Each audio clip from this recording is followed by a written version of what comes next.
Hello guys, हम लेके आ गए हैं आपके लिए साथ निभाना चाहते हैं कि अपडेट सीरियल की स्टार्टिंग में दिखाया जाता है कोकिला जी उर्मिला जी दोनों ही बात कर रही होती हैं। इतने ही गेट पे कोई आता है और गेट को लॉक करता है। कोकिला जी कहती हैं उर्मिला जी आप नहीं रहिए, मैं खोल के आती हूँ, देखती हूँ और कौन है गेट पे।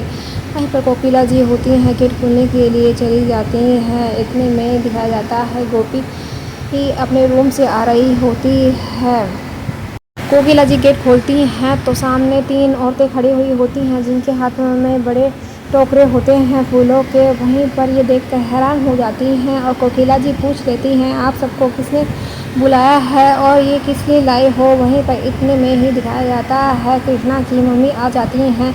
वहीं पर कृष्णा की मम्मी कहती हैं कोकिला जी ये मैंने मंगाए हैं। वहीं पर कोकिला जी कहती हैं ये आपने किस लिए मंगाए हैं।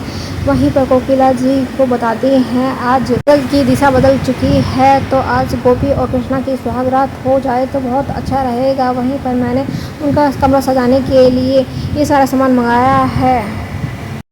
उर्मिला जी आती हैं और गोपी के पास जा पहुंचती हैं जहां पर गोपी खाना खा रही होती है और ये सब देखकर वो चौंक जाती है कि माँ जी ये क्या लेके आ रही हैं। इतने में कोकिला जी भी वहीं खड़ी हुई होती हैं। नू मैं तेरे लिए क्या लेकर आई हूँ। वहीं पर वो सुहाग का जोड़ा उसे देती हैं। वहीं पर ये देख के कृष्णा और गोपी दोनों ही चौंक जाते हैं। वहीं पर वो कहते हैं आज मंगल की दिशा अच्छी है तो मैं चाहती हूँ कि तुम दोनों की सुहागरात हो जाए। मैं वहीं पे गोपी से कहती हैं ये जल्दी से कपड़े पहन के आ जाओ। गोपी वहीं पे दिखाया जाता है कृष्णा अपनी माँ की बातों को सुनकर बहुत दुखी हो जाता है। इतने में ही सभी लोग वहाँ बैठे हुए होते हैं। सभी हैरान तो होते हैं और कुछ लोग दुखी भी होते हैं, कुछ लोग खुश हो जाते हैं। पर कृष्णा अपनी मम्मी जी को मना नहीं कर पा रहा होता है, कुछ कह नहीं पा रहा होता है। वहीं पर उर्मिला जी कहती हैं देख लीजिए कोकिला जी मैंने सही डिसीजन लिया है। वहीं पर कोकिला जी भी हाँ कह देती हैं। वहीं पर गोपी को दिखाया जाता है जो कि बहुत परेशान दिखती है, उसे समझ में नहीं आ रहा होता है उसकी लाइफ में ये क्या चल रहा होता है। फिर भी वो सारी बातों को स्वीकार करती जा रही होती है और कोकिला जी की तरफ देखती है। पर कोकिला जी भी क्या कर सकती हैं, उसे पीछे की ज़िंदगी को पूरा कर आगे बढ़ना ही पड़ेगा। उर्मिला जी कहती हैं देख नू मैं तेरे लिए कितनी अच्छा लहंगा लेके आई हूँ। वहीं पर गोपी को थाल में रखा हुआ लहंगा दे देती है। वहीं पर गोपी के फेस पे थोड़ी सी स्माइल नहीं होती है। वहीं पर उर्मिला जी कहती हैं इतना परेशान होने की ज़रूरत नहीं है, ये अचानक से मेरा प्लान बन गया, मैं तुम दोनों को बता दिया। इतने में लिखा जाता है परी और मोना दोनों होते हैं और वहीं पर बैठ लगा रहे होते हैं, कह रहे होते हैं अब गोपी बहन जल्द ही यहाँ से चली जाएंगी और खुश हो रहे होते हैं।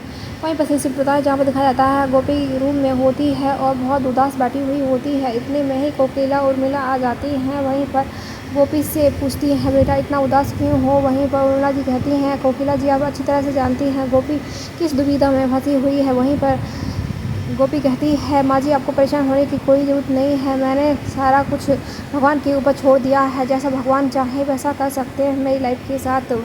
वहीं पर कोकिला जी गोपी को समझाने की कोशिश करते हैं बेटा तुम्हें पीछे की लाइफ को भूल कर आगे बढ़ना ही पड़ेगा, कृष्णा की ज़िंदगी में तुम। कोकिला जी को ये बोलते हुए काफ़ी तकलीफ हो रही होती है पर वो गोपी से बहुत प्यार करती हैं। वहीं पर गोपी कहती है मैंने कृष्ण भगवान पर छोड़ दिया है, अगर वो यही चाहते हैं तो यही सही। वहीं पर दिन ढल जाता है, रात होने लगती है और गोपी को बहुत ही टेंशन और घबराहट होने लगती है जोड़े को देख कर। वहीं पर दिखाया जाता है वो लाल कपड़ों को देख कर अहम को याद करने लगती है। जब अहम और उसकी शादी होती है उन मोमेंटों को याद करने लग जाती है। वहीं पर वो बहन को हाथ में लेती है और वो सोचती है जब अहम जी ने उनको मंगलसूत्र पहनाया था उसे अपनी शादी टूटती हुई नजर आती है। वहीं पर वो काफ़ी परेशान होती है, अहम के साथ जो मोमेंट बिताए उन्हें भूल नहीं पा रही होती है और बहुत तेज़ की होने लग जाती है और कहने लग जाती है अहम जी मैं क्या करूं। वहीं पे कुछ समझ में नहीं आ रहा है। वहीं पर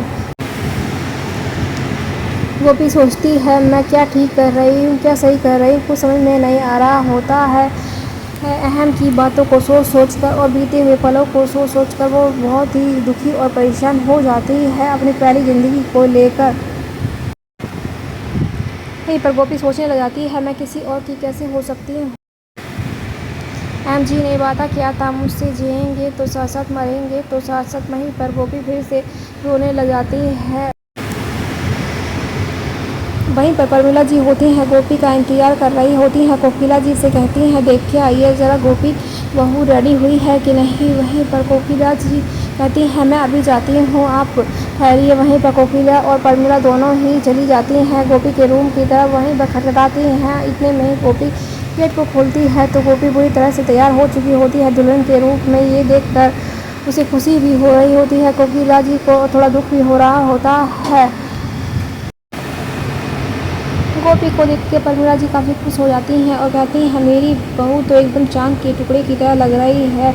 वहीं पर अपने पास में गोपी को बुलाती हैं और गोपी से कहती हैं आज मेरी नूह कोई चांद से कम नहीं लग रही है। वहीं पर देखा जाता है प्रमिला जी होती हैं, गोपी को कृष्णा की रूम की तरफ ले जाती हैं। वहीं पर सभी लोगों को काफ़ी दुख हो रहा होता है। इतने में ही जिगर आ जाते हैं। अपनी भाभी को किसी और के रूम में जाता हुआ देखकर उन्हें काफ़ी दुख होता है। वहीं पर गोपी क्या कर सकती थी, तभी उसे अहम की बातें याद आ जाती है, जहां पर अहम बोलता है मुझे गोपी तुम पे बहुत ही प्राउड है। वहीं पर दिखाया जाता है फिर सोचती है मैं क्या कर सकती हूँ, जो कुछ हो रहा है उसे होने दूँ या रोक दूँ। वहीं पर सोच में पड़ी हुई होती है। इतने में ही गोपी अपनी फैमिली वालों की तरफ देखती है। कृष्णा की मम्मी कहती हैं बेटा तुम्हें आगे बढ़ना चाहिए। वहीं पर कृष्णा तुम्हारे रूम में तुम्हारा वेट कर रहा है। इतने में देखा जाता है सोना और साहिर होते हैं। साहिर को काफ़ी तकलीफ़ हो रही होती है गोपी माँ के जाने के बाद। वहीं पर सोना समझाती है कि कृष्णा जी बहुत ही अच्छे इंसान हैं और गोपी माँ के लिए बहुत ही परफेक्ट है। वो उनका ख्याल रख सकते हैं पूरी लाइफ और तुम नहीं चाहते कि वो खुश रहें। वहीं पर साहिर कहता है मैं तो हमेशा से चाहता हूँ गोपी माँ हमेशा से खुश रहें। इतने में दिखाया जाता है कृष्णा की मम्मी को कृष्णा के रूम की तरफ ले आते हैं। पीछे पीछे कोकिला जी भी आ जाती है। वहीं पर दिखाया जाता है कृष्णा गोपी को इस रूप में देखकर बहुत खुश हो जाता है। और वहीं पर कृष्णा की मम्मी गोपी को कृष्णा के पास ले आती हैं। वहीं पर कृष्णा गोपी के सामने खड़ा हुआ होता है। आमने सामने दोनों एक दूसरे को देख रहे होते हैं पर कुछ भी एक दूसरे से कह नहीं पा रहे होते हैं। वहीं पर एपिसोड समाप्त हो जाता है। आगे की अपडेट जानने के लिए चैनल को सब्सक्राइब करना ना भूलें।